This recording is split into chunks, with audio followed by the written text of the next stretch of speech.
반갑습니다. 방금 소개받은 신장렬입니다. 아까 우리 피터 총괄 부문장께서 말씀하셨듯이 작년에는 사람이 별로 없었는데 올해 10,000명이나 오셨다고 그러니까 이게 이제 클라우드에 대한 관심이 그만치 늘어나고 있고 특히 전 세계 이제 글로벌 1위 사업자인 아마존의 그 기술력을 보여주는 거 아닌가 싶습니다. 제가 일단 뭐 미래부에서 클라우드 전반을 맡고 있고 저희가 이제 클라우드 정책이 지금 행자부, 미래부 이렇게 좀 관련이 돼 있고 저희 쪽은 민간 클라우드 활성화 그리고 공공부문 선도 프로젝트 등 이따 소개드릴 내용들을 담당을 하고 있고 전체적인 이제 제도 부분은 또 행자부 좀 담당하고 약간 분산이 되어 있는 상황입니다. 클라우드 설명을 드리기 전에 지금 요즘에 언론이든 만나시는 사람마다 가장 많이 하시는 말씀이 제4차 산업혁명. 물론 이거에 대한 일관된 정의는 없는 것 같습니다. 서로 다르게 해석을 하고 계시고. 근데 뭐 다보스 포럼에서는 모든 것이 연결되고 보다 지능적인 사회로 진화다 이렇게 표현을 하고 계시고 저희 뭐 미래부에서는 이제 규정을 하기를 지능정보기술을 활용해서 인간과 모든 기계가 좀 더 똑똑해지고 지능화되는 상태를 제4차 산업혁명이라고 얘기를 할 수 있을 것 같고 그 구체적인 발현 형태는 이런 지능정보기술이 모든 타 산업의 접목이 돼서 생산성이 향상이 되든지 아니면 혁신적인 새로운 기술이 등장하는 상태라고 볼 수가 있을 것 같습니다. 그렇지만 이 지능정보기술의 근간은 저희는 뭐 소프트웨어라고 보고 있고요. 저희 이제 부서가 소프트웨어 정책국이 이제 소가 같이 거기 들어가 있습니다. 그래서 일단은 근간은 소프트웨어라고 생각을 하고 있고 주도권 경쟁의 본질이자 핵심적 가치는 소프트웨어 경쟁력이라고 판단을 하고 있습니다. 제가 아까 말씀드린 지능정보기술을 저희는 AI는 인간의 두뇌를 담고자 하는 기술이죠. 이제 인간의 지능을 대표를 하고 ICBM이라는 것은 기본적으로 데이터 처리 기술입니다. 잘 아시다시피 IoT, 그다음에 클라우드, 빅데이터, 모바일의 약자 쓰고 있는데 전 공교롭게도 제가 뭐 몇 번 이런 행사장에서 말씀드렸지만 ICBM 요즘에 뭐 트럼프 대통령 때문에 자꾸 회자가 되고 있죠. 북한하고. 어찌됐든 이제 ICBM이라는 게 정보기술, 지능정보기술 아까 말씀을 드렸는데 대륙간 탄도미사일의 버금가는 앞으로 우리 경제, 사회, 국가사회 전반에 있어서 파괴적 영향력을 갖는 기술이 아닐까. 그래서 뭐 조언은 참 잘하신 것 같아요. 누가 하셨는지 모르겠지만. 저도 몰랐는데 2014년도부터인가 이 ICBM이라는 약어가 등장을 하기 시작하는 것 같더라고요. 일단 보시면 사물 인터넷 망을 통해서 모든 기계, 인간으로부터 데이터가 수집이 되고 이게 무선 네트워크를 통해서 클라우드 데이터 센터에 전송이 돼서 저장이 되면 이제 빅데이터가 형성이 되고 그 빅데이터를 AI 기술을 접목을 해서 분석을 해서 새로운 가치를 창출하는 게 지능정보기술이 우리 경제 사회의 변화를 가져오는 프로세스라고 볼 수가 있을 것 같습니다. 그래서 밑에 오른쪽에 보시듯이 스마트 공장이나 자율주행차, 그다음에 스마트 홈, 헬스케어, 정밀의료, 그다음에 스마트 인프라가 이런 결과물로 나타나지 않을까 싶습니다. 말씀드린 대로 4차 산업혁명에 저는 이끄는 동인이 본질은 소프트웨어라고 보고 있고 지금 소프트웨어가 전 산업 영역에 접목이 되면서 디지털 트랜스포메이션이 일어나고 있습니다. 말씀드린 대로 자동차에서 전장 소프트웨어나 그다음에 인포테인먼트 산업, 의료에서 이제 정밀의료란 말씀 요즘에 또 언론상에 많이 등장을 합니다. 기존에 헬스케어 얘기가 많이 나왔었는데 정밀의료는 보통 뭐 개념 정의를 그렇게 하고 있습니다. 기존의 EMR 전자 의무 기록이나 그다음에 개인의 유전체 정보, 그다음에 생활 습관, 라이프 로그 이런 데이터들을 기반으로 해서 인공지능 기술 접목을 해서 의료진이 개인 맞춤형 최적의 진단 치료 솔루션을 제공할 수 있는 기술을 정밀의료라고 규정을 하고 있습니다. 그다음에 기존의 스마트 헬스케어는 상당히 몇 해 전부터 나왔던 얘기고 최근에 정밀의료가 이제 다시 떠오르고 있고 작년에 그래서 미래부에서 국가전략 프로젝트 중에 하나로 정밀의료가 포함이 돼서 저희가 지금 올해 사업단 선정하고 시작을 할 계획입니다. 금융 쪽에 많이 들어보시죠. 핀테크 서비스나 그다음에 블록체인 기술 이런 것들이 기반이 되는 것들은 다 소프트웨어가 아닌가 싶습니다. AWS 행사장에 와서 지금 제 GE 사례를 좀 드린 게 그렇지만 GE가 어찌됐든 소프트웨어 기업으로 변모하겠다고 선언을 했고 보시다시피 소프트웨어 인력을 15,000명 고용을 하고 그다음에 소프트웨어 투자도 최소 연 3억에서 4억 불 그다음에 아시다시피 그 산업 클라우드 플랫폼인 프레딕스를 출시해서 활용을 하고 있습니다. 기본적으로 항공기 엔진이라는 제조기업이었는데 엔진에 센서를 부착을 해서 이 엔진이 이제 얼마나 운용이 되고 있고 그다음에 언제 고장이 날 것 같은 걸 다 예측을 해서 실제로 항공사에 알려줘서 그 장애가 발생해서 뭐 비행기 운항이 지연이 되거나 이런 사태를 미리 방지하겠는데 활용을 하고 있다고 합니다. 그래서 뭐 저희는 일단 뭐 이런 지능정보 기술이 전 산업분야에 활용이 되면서 소프트웨어 산업이 새로운 도약기회를 맞고 있다고 생각을 합니다. 말씀드린 대로 소프트웨어 전 산업 융합이 가속화되고 있고 지금 클라우드와 같이 소프트웨어의 생산, 유통, 활용 패러다임이 바뀌고 있습니다. 그래서 4차 산업혁명 시대는 저희 나라 같은 경우에도 상당히 요즘에 그 작년에 알파고 얘기가 나오면서 우리나라 4차 산업혁명 준비도가 얼마나 되느냐 했을 때 전 세계 25위라고 그때 평가를 받은 그런 보고서가 있었고요. 그래서 큰일 났다. 우리나라가 제대로 이 4차 산업혁명 시대에 대응을 할 수가 있겠느냐. 그렇지만 뭐 저희는 손 놓고 있는 것도 아니고 많은 이제 정책들을 만들고 있고 기업에서도 많은 노력들을 하고 계십니다. 우리가 이제 가지고 있는 그 자산들을 보시면 그 세계 최고의 교육률 그래서 이제 저희가 18년부터 초중등 소프트웨어 교육 의무화를 하게 됩니다. 그리고 세계 최고 수준의 ICT 인프라도 보유하고 있고 작년에 지능정보사의 중장기 종합대책을 수립을 했습니다. 물론 시기는 좀 길게 잡았습니다. 2030년까지 로드맵을 수립을 했고 그다음에 그 우리나라 사람들 가장 큰 특징이 2000년대 초반에 저희가 이제 IT 강국으로 전 세계적으로 인정을 받았던 이유 중에 하나가 우리나라 사람들이 새로운 최신 기술에 대한 습득력 내지 수용도가 상당히 높은 편이라고 얘기를 합니다. 뭐 테크삽이라고 보통 표현을 썼었는데 그런 것도 하나의 우리나라가 갖고 있는 큰 자산이라고 생각을 합니다. 이런 장점들을 활용한다면 충분히 따라갈 수 있다고 생각을 합니다. 그래서 뭐 클라우드 얘기하는데 제가 지금 앞에 서서 좀 길어진지 모르겠는데요. 그래서 아까 소프트웨어가 근간이고 소프트웨어 정책을 어떻게 끌어갈 건지 간략하게 말씀을 드리기 위해서 이걸 말씀드리는 거고요. 그래서 저희가 이제 접근하는 방식은 그 창의력 기반의 소프트웨어 인재를 양성을 하고 그다음에 VR, AR, 기타 새로운 융합 신산업들을 육성을 하고 공공이든 민간 분야는 클라우드의 전면 확산을 하고 마지막으로 소프트웨어 기업이 글로벌 전문 기업으로 성장을 할 수 있도록 역량을 강화하기 위한 여러 가지 프로그램들을 정책들을 추진할 계획입니다. 그 저희가 2014년에 소프트웨어 중심사회 전략을 만들었습니다. 소프트웨어 중심사회라는 건 소프트웨어 여기 보시듯이 소프트웨어가 혁신과 성장, 그다음에 가치 창출의 중심이 되고 개인, 기업, 국가의 경쟁력을 좌우하는 사회로 규정을 하고 있고 앞으로 이제 그 내년에 소프트웨어 교육 의무화가 되면 그것도 지금 뭐 시수가 되게 부족하다고 그래서 추가적으로 교육 시간을 늘리든지 보완책이 나올 걸로 예상이 되고 있고요. 그 소프트웨어 중심대학이라고 또 선정을 해서 올해까지 20개가 선정이 됐습니다. 그래서 그 소프트웨어 학과뿐만 아니고 기타 비소프트웨어 학과에서도 소프트웨어 교육을 시행을 하고 있습니다. 그 오늘 말씀드린 이제 주제인데요. 그 정보자원의 활용 패러다임이 아시다시피 기존의 자가 사업장 내에 구축해서 사용하던 시대에서 이제 빌려 쓰는 시대로 바뀌고 있고 아까 우리 김기준 부장님이 말씀해 주셨다시피 그 클라우드는 대국민 맞춤형 서비스 공공부문에서도 그다음에 부처 간 협업이나 소통을 확대하고 업무 효율성 증대 그리고 정보와 예산을 절감하는 데 큰 기여를 할 거라고 예상을 하고 있습니다. 혹시 뭐 대한민국 1년에 정보화 예산이 얼마나 되는지 아십니까? 저희가 듣기로는 중앙정부만 4조 3천억, 그다음에 지방정부 합해서 5조 3천억 규모입니다. 미국에서도 이제 클라우드, 연방정부에서 클라우드 도입을 확산을 하려는 이유가 기본적으로 정보 예산 규모가 급격하게 늘어나면서 향후 유지보수만 해도 계속해서 눈덩이처럼 불어나게 돼 있습니다. 그건 우리나라도 마찬가지고 경직성 경비가 되기 때문에 이 부분을 줄이는 방편 중에 하나가 클라우드 활용이라고 생각을 합니다. 그래서 우리나라가 클라우드 컴퓨팅법은 세계 최초로 제정을 했다고 합니다. 다들 세계 최초라고 좋아하시겠지만 저는 뭐 두 가지 측면이 있다고 생각을 합니다. 세계 최초라는 게 그만치 정부에서 우리가 늦었기 때문에 그 적극적으로 클라우드 시장 활성화를 노력을 해야 된다. 그런 측면이 있는 거고 그 또 다른 측면으로는 그 저희가 이제 그 많이 늦었죠.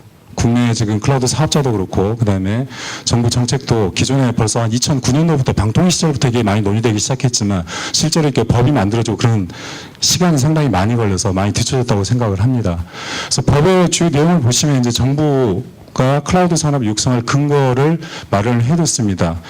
그다음에 연구개발은 시범사업, 중소기업 지원, 이런 사업들을 예산 사업으로 지원할 수 있도록 규정을 하고 있고, 그다음에 공공부문의 클라우드 도입과 정보화 예산 편성 시 클라우드 컴퓨팅 서비스 이용 가능성을 우선 고려하도록 규정을 하고 있습니다.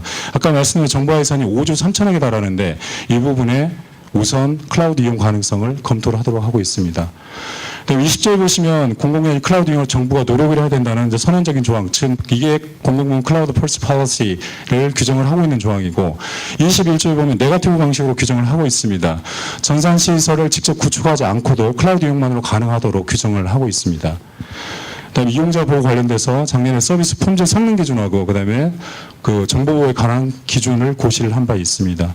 아울러 마지막 조항에 이제 제3자 정보 제공, 이용자 정보 제공 금지, 그다음에 정보 반환 내지는 서비스 계약이 종료됐을 경우에 정보 반환이나 파기를 하도록 이용자 보호 조항들을 규정을 하고 있습니다.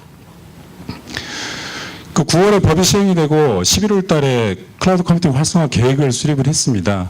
일단 공공부문에서 민간 클라우드 이용을 선도적으로 민간 클라우드 우선적으로 활용을 하고 이게 민간 부문으로 확산되도록 하자는 이제 전략을 수립을 했고, 그 정보자원의 중요도에 따라 상중하로 나누고 중앙행정기관, 지자체, 공공기관, 즉 기관의 유형별로 그 G클라우드란 그 정부 통합 전산센터가 클라우드 전환 작업을 하고 이제 통전의 클라우드를 쓰는 거라고 생각을 하시면 될 것 같고요. 자체 클라우드는 이제 프라이빗 클라우드, 그다음에 민간 클라우드는 우리 흔히 알고 있는 퍼블릭 클라우드를 본다고 생각을 하시면 됩니다. 그래서 작년에는 기본적으로 그 공공부문 클라우드 퍼스트 팔러시 이 원칙을 적용하기 위한 제도를 정비를 하는 데 주력을 했습니다. 그래서 작년 7월에 아까 말씀드린 대로 공공부문 클라우드 이용 관련돼서는 제도는 행자부에서 지금 관장을 하고 있고 행자부에서 가이드라인을 제정을 했습니다. 저희 단계가 사전검토, 본검토 두 단계로 되어 있고요. 사전검토에서는 경제성, 그다음에 구현성이라는 게 각 개별 법령에서 클라우드를 써도 되는지, 이제 시스템, 정보 시스템 요건을 구비하고 있는데 그 조건을 충족을 시키는지 클라우드 서비스가 이런 부분을 보도록 하고 있고, 그다음에 비밀성, 즉 비밀 정보나 비공개 정보가 아닌지 이걸 제외하고만 클라우드를 써라 이렇게 검토를 하고, 그다음에 이걸 이 사전검토를 통과한 정보 자원에 대해서 그 세부 분류 기준에 따라 1등급, 2등급, 3등급으로 분류를 하고 2등급, 3등급 정보 자원에 대해서만 민간 클라우드를 활용할 수 있도록 규정을 하고 있습니다. 그다음에 미래에서는 보안 인증제를 실시를 했습니다. 공공기관에서 이제 민간 클라우드 서비스를 쓰고자 하는 경우에 이제 보안 인증을 받은 클라우드 사업자의 서비스를 이용하도록 공고를 하고 있습니다. 키사에서 이제 보안 인증제를 운영을 하고 있고요. 민간 클라우드 사업자가 이제 보안 인증 신청을 하게 되면 이제 117개 기술적, 관리적, 물리적 조치 항목에 대해서 검토를 한 다음에 인증위원회 심사를 거쳐서 보안 인증서를 부여를 하고 있습니다. 현재 이제 작년 10월에 KT가 처음으로 받았고 올해 2월에 이제 네이버 비즈니스 플랫폼에서 이 보안 인증을 통과를 했습니다. 그리고 현재 2개 사업자 추가로 심사를 받고 있는 상황입니다.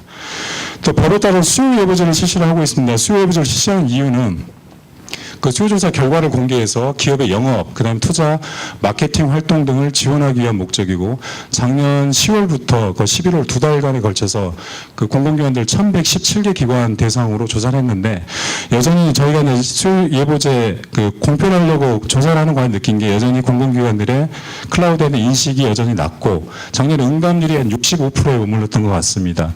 그리고 쓰신다고 해도 여전히 그 보안 우려 때문인지 자체 클라우드로 구축을 하겠다는 분들이 많은데, 사실 원래 뭐 프라이빗이냐 그다음에 퍼블릭이냐 하이브리드냐 이거를 뭐 구분을 해야 되는지 모르겠지만, 사실 기본적으로 클라우드 컴퓨팅법을 제정한 취지는 퍼블릭 클라우드를 활성화하자는 취지지 자체 구축해서 쓰자는 취지는 아닙니다. 프라이빗 클라우드는 기본적으로 기존의 레거시 시스템과 무슨 차이가, 물론 가상화해서 서버를 효율적으로 활용한다는 장점은 있겠지만 기본적으로 본인 소유의 설비를 그대로 갖고 있고 유지 보수도 본인들이 해야 되고 내지는 아웃소싱을 줄 수도 있겠지만 비용상의 큰 장점이 없는 걸로 알고 있습니다. 이런 측면에서 저희가 퍼블릭 클라우드를 권장을 하는 게 기본적으로 법 제정의 취지에 맞다고 생각을 하고 있습니다. 아까 말씀드린 정보화 예산을 절감을 하기 위해서 국가정보화 시행계획 전 부처 그다음에 공공기관에서 정보화 사업을 실시를 할 때 기본적으로 시행계획을 수립을 하고 사전 검토를 받게 되어 있습니다. 그래서 정부와 사업에 대해서 클라우드 컴퓨팅 서비스 이용 가능 여부를 우선적으로 검토를 하고 이 결과를 각 기관들에 다시 통보를 해서 재검토를 하도록 하고 있고, 올해는 제가 2월달에 이제 기획재정부하고 그런 부탁을 드렸습니다. 실제로 이게 공고사항이기 때문에 기관들의 이 정보 시스템은 클라우드 서비스 쓰셔도 됩니다 하고 공고를 했지만 그 뭐 강행 규정이 아니기 때문에 의무사항이 아니기 때문에 기관을 안 쓰시면 그만이에요. 그래서 그런 또 문제점이 있어서 기획재정부에 요청을 했습니다. 나중에 정부와 예산 편성 시에 다시 한번 저희가 클라우드 컴퓨팅 서비스를 써도 충분히 문제가 없다고 판단한 사업에 대해서는 예산 편성 시 다시 한번 스크리닝을 해 주십시오. 그래야지 정말로 확산이 되지 공공기관에만 맡겨서는 안 된다고 그런 말씀을 드리고 왔고, 기재부하고 계속적으로 그런 얘기를 할 겁니다. 그다음에 작년에 공공기관 경영평가 지표 그 세부 지표들이 있는데 정부 3.0 지표에 가점 3.0을 부여하는 형태로 이제 경영평가 지표에 반영을 했습니다. 인센티브를 반영을 했는데 이 부분도 지금 뭐 가점으로 되어 있기 때문에 물론 이제 그 관심들이 있지만 여전히 이 부분도 좀 더 확대가 돼야 되지 않나 싶습니다. 그리고 저희 미래부에서 이제 선도 프로젝트를 많이 시행을 했습니다. 작년에 11건 했는데, 좀 이제 국가 R&D 사업 같은 경우 정부 R&D 예산 규모가 거의 뭐 20조 가까이 되는 건 알고 계실 겁니다. 근데 R&D 사업할 때 기본적으로 이제 연구 수행자들이 장비를 다 삽니다. 서버도 사고 그다음에 소프트웨어도 구매를 하고 하는데, 기존에 이제 구매하던 거 직접 사가지고 쓰는 거 하지 말고 빌려서 쓰는 식으로 클라우드 컴퓨팅 서비스 쓸 수 있는 것들은 다 그렇게 쓰도록 저희가 유도를 하고 있고, 그다음에 초중고 소프트웨어 교육도 클라우드 사스를 활용해서 할 수 있는 형태로 지금 한 95개교 하고 있습니다. 국가학술정보 같은 경우 국회 도서관에서도 이제 자기 그 도서 DB 정보를 다 클라우드 기반으로 구축을 하고 있고, 올해까지 사업을 하면 내년부터는 서비스를 제공할 계획입니다. 그래서 11개 사업을 진행을 했었고, 작년에 이제 그 정보진흥원에서 클라우드 스토어 씨앗을 지금 구축을 해서 지금 127개 서비스가 등록이 돼 있고, 여기서 이제 뭐 클라우드 서비스의 사스든 파스든 이아스든 이 서비스에 대한 정보를 얻을 수 있고, 실제로 이제 나중에 설명을 드리겠지만 조달청하고 연계 작업을 진행을 하고 있습니다. 그 아까 선도 프로젝트 중에 이제 대표적 사례 몇 가지 말씀을 드리면, 이제 평창 동계올림픽 내년에 이제 개최가 되는데, 이 동계올림픽 추진위원회에서 엄청난 또 이제 서버 자원이 소요가 될 텐데, 이걸 또 자체적으로 구축을 하게 되면 올림픽 끝나면 쓸모 없어집니다. 엄청난 선크 코스트가 발생을 하기 때문에 이 부분은 지금 KT에서 데이터 센터 구축한 데이터 센터의 클라우드 서비스를 활용하는 형태로 활용을 할 계획입니다. 그다음에 헌법재판소도 재난 해킹 등에 의해서 데이터 센터에 정보가 훼손되거나 유실이 되는 그런 사태를 방지하기 위해서 백업 센터를 지금 클라우드 기반으로 구축을 했습니다. 그 선관위에서는 작년 4월 달에 그 총선 시에 클라우드 기반 CDN 서비스를 활용을 해서 선거 관리 비용을 75% 절감을 했다고 하고, 금년 대선에도 적용할 계획입니다. 자, 금년도 계획 간략하게 말씀을 드리겠습니다. 물론 뭐 아까 말씀 추진 현황하고 이제 거의 대부분 매칭이 되는 내용들인데요. 아까 말씀드린 기획재정부하고 이제 내년도 예산 편성 시에 이제 편성 지침에 반영을 하고, 내년도 이제 예산 이제 집행 지침에도 그걸 반영을 해서 클라우드 서비스를 좀 더 많이 공공기관들이 쓰도록 할 계획입니다. 그다음에 정부와 시행계획에서도 그 말씀드린 대로 클라우드 컴퓨팅 서비스 쓸 수 있는 것들은 다 쓰도록 유도를 할 계획이고, 이제 국가 R&D나 그다음에 기존의 기금 사업에도 클라우드 서비스 우선 검토 원칙을 반영을 해서 사용 가능한 모든 사업들은 클라우드 서비스로 전환을 하도록 할 계획입니다. 그 이용 절차 간사 부분 아까 그 행잡에서 공공기관 클라우드 이용 가이드라인 지금 개정 협의를 하고 있습니다. 저희는 기본적으로 아까 비밀하고 비공개 정보는 다 제외해놓고 나머지 정보만 민간 클라우드 서비스를 쓸 수 있도록 규정을 하고 있는데, 일단 그러다 보니까 민간 클라우드 쓰는 정보 자원 규모 자체가 너무 적다고 생각을 하고 있습니다. 그래서 이 부분을 더 늘려야 된다고 생각을 하고 있고 행정하고 협의 중입니다. 그리고 가이드라인 적용 범위 뭐 지자체나 다른 공공기관까지 확대하는 방안도 같이 검토를 하고 있습니다.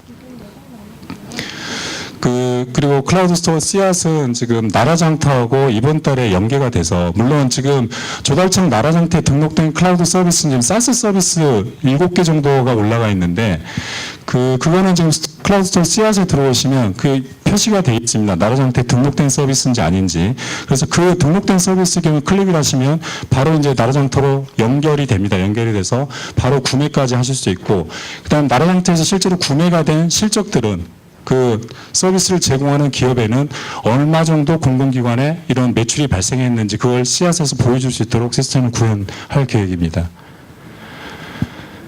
그다음에 아까 선도 프로젝트는 아까 말씀드린 그 11건 중에 7건은 이제 마무리가 됐고요. 금년에 이제 대학 시스템 클라우드 전환 지원, 그다음에 클라우드와 의료정보 시스템, 아까 말씀드린 국가전략 프로젝트 중에 정밀의료 프로젝트 금년부터 시작을 하는데, 우리나라 이제 병원들이, 대형 병원들이 그 병원 정보 시스템, 기존에 뭐 HIS라고 얘기를 하는데, HIS 어마어마한 돈을 보통 한번 투자하면 600억에서 많게는 뭐 1200억까지 투자를 하고 있습니다.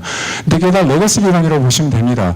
병원 간의 호환성이 전혀 없고 병원 간의 데이터 교류도 안 되는 상황인데, 아까 말씀드린 정밀의료 그 의사들이 환자한테 맞춤형 진료, 그다음에 진단 치료 솔루션을 제공을 하기 위해서는 기본적으로 빅데이터 기반 병원들이 갖고 있는 데이터들을 취합을 하고 거기에 인공지능을 접목을 해서 의사들의 그런 진료 결정을 지원할 수 있는 CDSS까지 나갈 수 있도록 지원을 하기 위해서는 클라우드 기반으로 다 바꿔야 된다고 보고 있고요. 지금 이번에 뭐 저희가 사업단은 공모를 하고 있지만 지금 몇 개 병원이 들어올지는 모르겠지만 최대한 많은 병원들이 보유하고 있는 데이터를 다 모아서 이런 형태로 나갈 수 있도록 그 병원에서 공통으로 할 수 있는, 활용할 수 있는 사스를 우선 개발하고 병원에 있는 데이터들을 모두 모아볼 계획입니다. 그리고 이제 국토부에서 하고 있는 스마트 시티 사업에도 클라우드 일부 적용을 하도록 지금 협의 중이고, 금융 쪽은 지금 전자금융 감독 규정에 개인 신용 정보나 그다음에 개인 식별 정보 같은 경우는 클라우드를 쓸 수 없도록 여전히 규제를 하고 있습니다. 근데 비식별화 조치를 하면 가능할 텐데 여전히 그것도 좀 비용이 들기 때문에 아직까지 금융 쪽에서 큰 클라우드 활용도는 떨어지는 것 같은데, 우선 기본적으로 이제 문제가 되지 않는 것부터 저희가 시범 사업을 해서 레퍼런스를 좀 확보를 하려고 하고 있습니다. 그다음에 그 R&D 부분은 저희가 작년에는 ICT, 즉 정보통신 쪽 R&D에 대해서만 우선적으로 아까 클라우드, 그러니까 서버나 기타 패키지 소프트웨어 구매하는 것들을 사지 말고 클라우드 서비스, SaaS를 구매라든지 IaaS 서비스를 구매라든지 형태로 구매해서 쓰도록 유도를 했는데, 올해는 과학기술 쪽의 R&D 사업에도 확대 적용을 하고 기금 사업에도 확대를 할 계획입니다. 저희가 작년에 그 CCF 제도라고 클라우드 컴퓨팅 퍼스트 오피스라고 미래부에서만 한번 시범적으로 해봤습니다. 미래부 소속 기관들 47개의 기관들에 다 정보화 담당관들을 CCF로 지정을 하고 각 기관의 지금 정보 시스템들 중에 클라우드를 활용할 수 있는 정보 자원들 다 분류해서 매년 전환 계획을 제출하도록 했고, 작년에 저희 같은 경우는 상당히 많은 성과를 거뒀습니다. 38개 기관에서 실제로 클라우드 컴퓨팅 서비스를 쓰는 성과를 거두었고, 이거는 저희뿐만 아니고 다른 기관에도 올해는 확대를 해볼 계획입니다. 그리고 아까 경영평가는 가점 지표로 좀 돼 있는데 이 부분도 여전히 인센티브로 좀 약하다고 생각을 하고 있고요. 그래서 이거를 정식 지표로 반영을 할 계획인데, 이것도 여전히 뭐 행자부 쪽에서 관장을 하고 있어서 같이 협의해서 정식 배점으로 반영을 시키고 배점도 확대할 수 있는 방안을 해결을 하겠습니다.